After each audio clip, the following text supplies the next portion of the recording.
নে ধর, কাপড়গুলো ভালো মতো পরিষ্কার করবি। একটু যদি নোংরা ময়লা আবর্জনা লেগে থাকে তো আজকে তোকে আমি আর মা মিলে না উড়ুম ধুরুম ধুলাই করব। এত এত থালা বাসন দিয়েছে মা ধৌত করার জন্য, এরপরেও কিভাবে আমি অতগুলো কাপড় ধোবো বলতো? আমি তো কাঠের পুতুল নই যে তুই আর মা মিলে সারা দিন আমাকে খাটাবি। আমিও তো একটা মানুষ তোদের মতো। তুই আমার সৎ বোন, তোর সাথে আর কি ভালো ব্যবহার আমরা করতে পারি বলতো? নিজের সীমাটা একবারও কি দেখিস না? নিজের সীমায় থাকবি, বেশি উড়লে না তোর ওই পাখাগুলো ভেঙে দেব।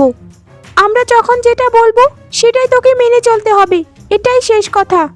আমি একটা কথাই তোদেরকে বলে রাখি যে আমি মা মোরা মেয়ে, আমার সাথে যদি তোরা অন্যায় করে থাকিস তবে এর বিচার নিশ্চয়ই ঈশ্বর করবেন। আমি তার কাছেই সকল কিছুই খুলে বলি, তোদেরকে বলে তো কোনো লাভ নেই। খুব বেড়ে গেছিস না, খুব বেড়ে গেছিস। দাঁড়া দাঁড়া বলছি। দয়া করে মাকে ডাকিস না বোন, মাকে ডাকিস না। তুই জানিসই মা আমাকে কত অত্যাচার করে, মা আমার গায়ে হাত তোলে। আমি রেগে মেগে কি না কি বলে ফেলেছি তোকে, আমাকে ক্ষমা কর বোন, আমাকে ক্ষমা কর। হয়েছেটা কি? তোদের এত চিল্লাপাল্লার জন্য ঘরেই তো থাকা যাচ্ছে না। কি করেছে রে সতীনের মেয়েটা? আমার সোনাপানা মেয়েটাকে কি বলেছি আমার সতীনের মেয়ে? কি রে কামিনী, তোর মুখটা ওরকম বাংলার পাঁচের মতো কেন হয়ে আছে? বল না, মিনা তোকে কি বলেছে? জানো মা জানো, এই অসভ্য মিনা আমার সাথে তর্ক করে, আমার মুখে মুখে উত্তর দেয়। আমাকে বলেছে আমাদের বিচার নাকি বিধাতা করবে, তার সাথে নাকি আমরা প্রতারণা করছি, সে নাকি মা মরা মেয়ে বলে আমরা তার সাথে অত্যাচার করছি। দেখেছো মা দেখেছো, তার কত বড় সাহস হয়ে গেছে, সে আমাদের সাথে এখন তর্ক করা শুরু করেছে, না জানি দুদিন পর কি করবে। না না মা, আমি ওরকম ভাবে কিছু বলিনি। আমি বলেছি যে আমি তো একটা মানুষ, আমার সাথে সবসময় কেন আপনারা এরকম ব্যবহার করেন? আজ যদি আমার মা বেঁচে থাকতো তাহলে কি এরকম আমার সাথে ব্যবহার করতে পারতেন বলুন? ব্যবহারের কি দেখেছিস তুই? এখন থেকে দেখবি সৎ মা কাকে বলে। চল আমার সোনা মেয়ে কামিনী, আমরা ঘরে চলে যাই। আর শোন সতীনের মেয়ে, সব কাজগুলো ঠিকঠাক করবি, তারপর গিয়ে রান্নাটা বসাবি। আমরা অপেক্ষা করছি, তারপর আমাদেরকে খাবার দিবি।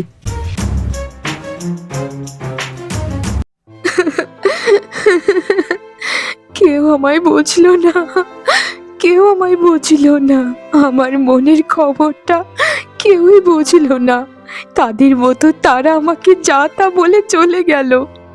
ঈশ্বর, ঈশ্বর তুমি ছাড়া আমার আর কেউ নেই, কেউ নেই, আমার কেউ নেই।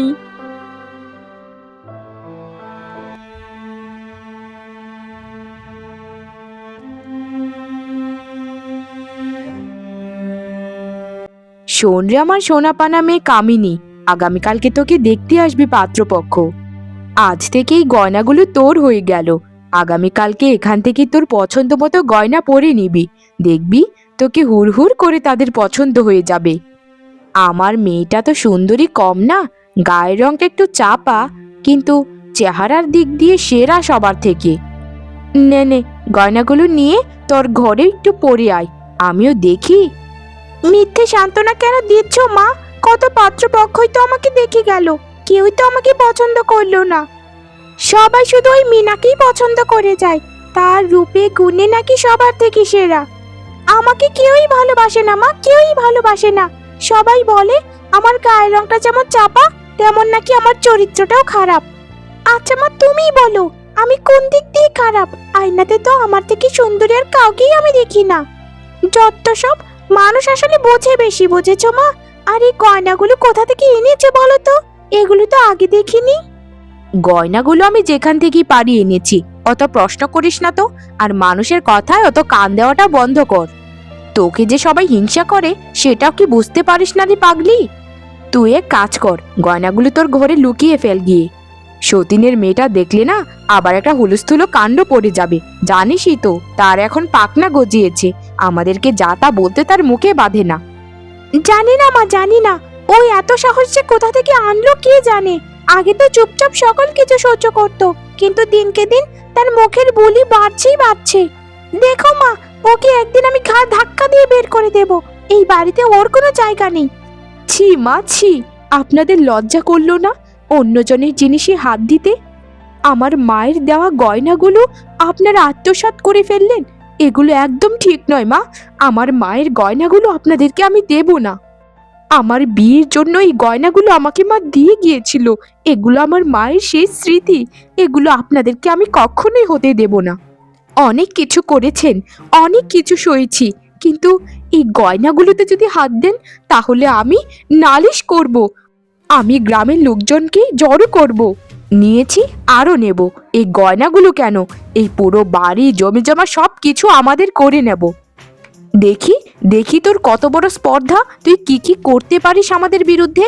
যা না, যা মানুষের কাছে গিয়ে আমাদের নামে নালিশ কর। তারপর দেখব মানুষ আমাদেরকে বিচার করে। তোর মা মরে গেছে, কিন্তু তোর বাবা তো বেঁচে আছে, সেই কথাটা মাথায় রাখিস। মানে মানে আপনারা আমার বাবার সাথে কি করতে চাচ্ছেন? আমার বাবাকে কি করতে চাচ্ছেন বলুন? শোন শোন সতীনের মেয়ে, তুই আগে নালিশটা তো দিয়ে দেখ, তারপর দেখবি তোর বাবার অবস্থাটা না তোর ওই মায়ের অবস্থাটার মতোই করব। তোর মাকে যখন ঈশ্বর নিয়ে গেছে, আর তোর বাবাকে আমি তার জমের কাছে পাঠাবো। চিনিস আমাকে? চিনিস? যা এখান থেকে বলছি। না না মা, না না, আমি আমি আমি কিচ্ছুটি কাউকে বলবো না।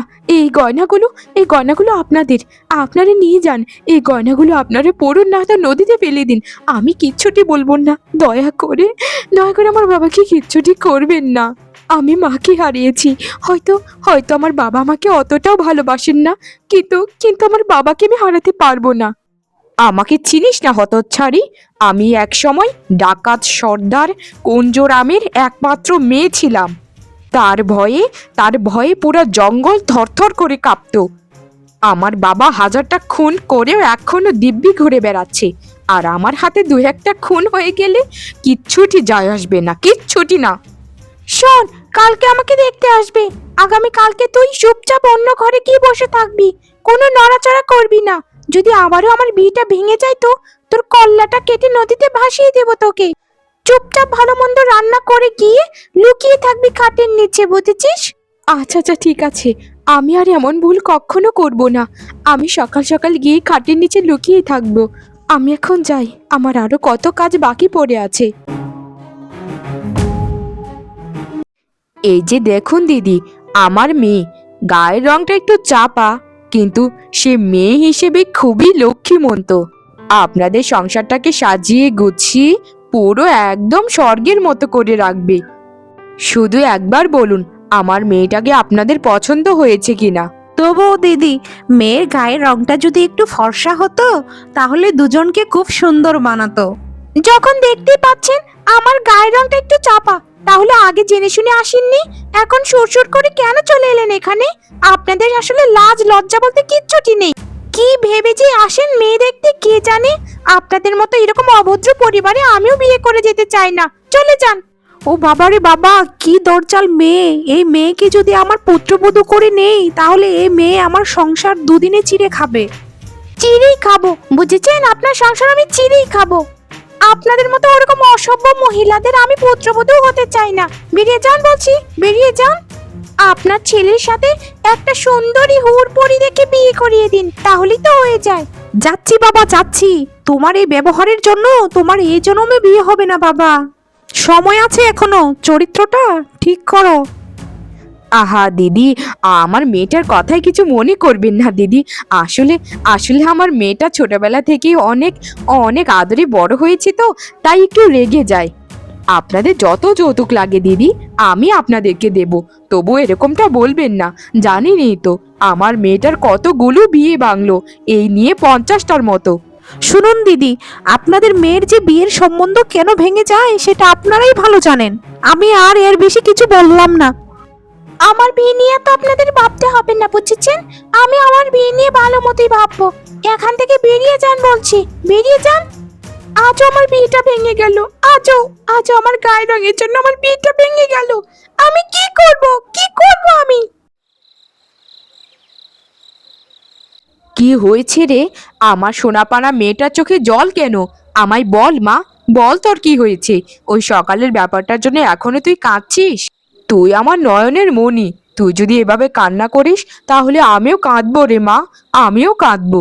আর যদি আমার গায়ের রংটা সুন্দর থাকতো, আমি যদি ফর্সা থাকতাম, তাহলে আমার খুব তাড়াতাড়ি বিয়ে হয়ে যেত।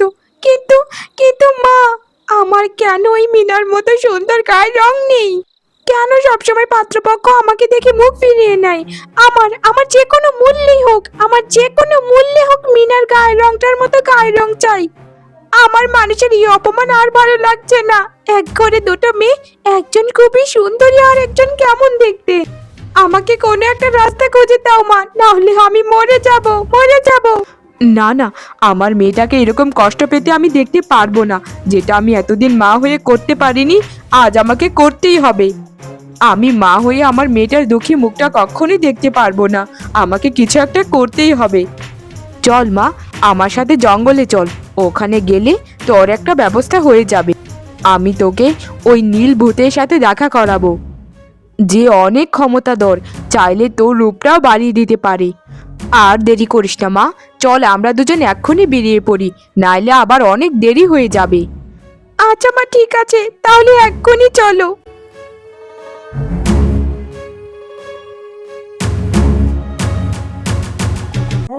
নীলভূত, ও নীলভূত, বেরিয়ে এসো নীলভূত, তোমার সাথে আমার জরুরি কথা আছে।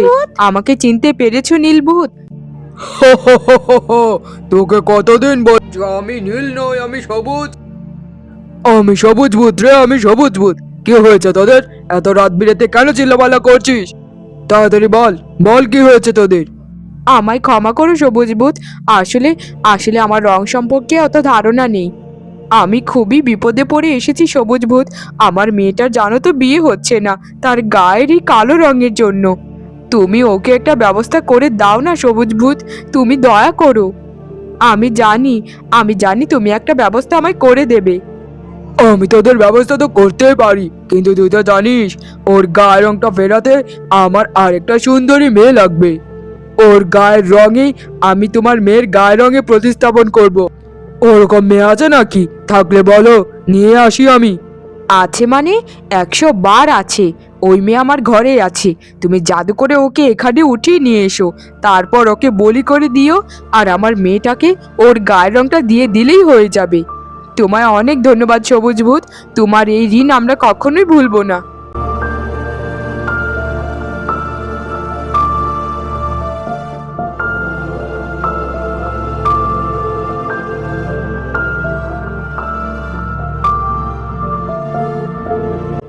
বাহ বাহ বাহ বাহ বাহ বাহ, হা, হা, হা, হা, হা।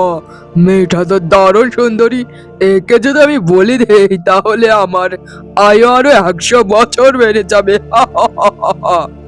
বাহ, মেয়েটা তো উঠেও পড়েছ, কিন্তু তোর চোখে কোনো ভয় নেই কেন?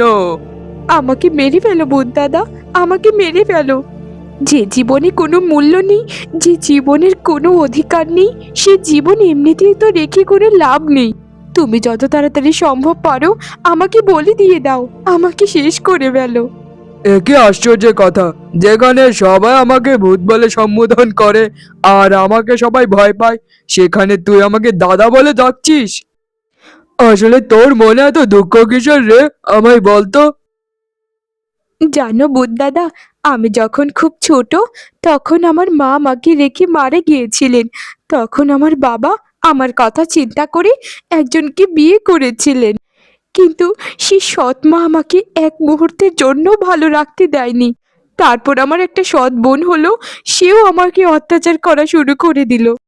আমি তাদের থেকে এত অত্যাচারিত হয়েছি, এত নিপীড়িত হয়েছি যে আমার আর বেঁচে থাকার কোনো ইচ্ছেই নেই। তাই তো বলেছি তোমায় বোন দাদা, তুমি আমাকে এক্ষুনি মেরে ফেলো, তাহলে তাহলে এই পৃথিবীর বোঝা একটু কমে যাবে, তাহলে আমি একটু শান্তি পাবো। না বোন, তোকে আমি মারতে পারবো না। তুই আমার মনটা একদম গলিয়ে ফেলেছিস। তুই তুই আমার কাছে সম্পূর্ণ সুরক্ষিত। তোকে আমি দেখাশোনা করব। তুই এখন থেকে আমার কাছেই থাকবি, আমার নিজের বোন হয়ে। আমি তোকে রাজার পুত্রের সাথে বিয়ে দিয়ে দেব। আর তোর সাথে যারা এরকম আচরণ করেছে তাদেরকে আমি ছেড়ে কথা বলবো না, ছাড়বো না ওদেরকে। তোর মতো একটা ভালো মেয়েকে কেন এভাবে অত্যাচার করলো, এই শিক্ষাই তাদেরকে দেব। এখন চল বোন, আমার সাথে চল। জঙ্গলের শেষে একটা সুন্দর বাড়ি আছে, ওখানে তোকে রেখে আসি। চল বোন, এক্ষুনি চল। মা, মা, 2টা দিন পেরিয়ে গেল, এখনো তো তোমায় ওই সবুজ ভূত আমাকে সুন্দরী বানাতে পারলো না মা। কিন্তু কিন্তু মিনাকে তো নিয়ে গিয়েছিল 2 দিন আগে, এখনো কেন এরকমটা করলো? ওই ভূতটা একদম প্রতারক মা, একদম প্রতারক, আমাদের সাথে প্রতারণা করেছে। আমি সুন্দরী হতে চেয়েছিলাম, সৌন্দর্যের কথা বলে মিনাকে তো উঠিয়ে নিয়ে বলি দিয়ে দিল। আমি তো কিছুই বুঝতে পারছি না, ওই সবুজ ভূত আমাদের সাথে প্রতারণা কেন করলো? মিনাকে বলি দেওয়ার পরপরই তো মিনার সৌন্দর্য তোর মধ্যে চলে আসার কথা ছিল। আমি ওই ভূতকে একদম ছাড়বো না, একদম না। এক্ষুনি এক্ষুনি চল আমার সাথে, ওই গাছের নিচে গিয়ে ওই ভূতকে ধরবো। তাড়াতাড়ি চলো মা, তাড়াতাড়ি চলো। আমাকে তো আবার 2 দিন পর আবার পাত্রপক্ষ দেখতে আসবে, যেন ওই বিয়েটা আমার ভেঙে না যায়, সে ব্যবস্থা আমাদেরকে করতে হবে। হ্যাঁ হ্যাঁ মা, এক্ষুনি চল আমার সাথে।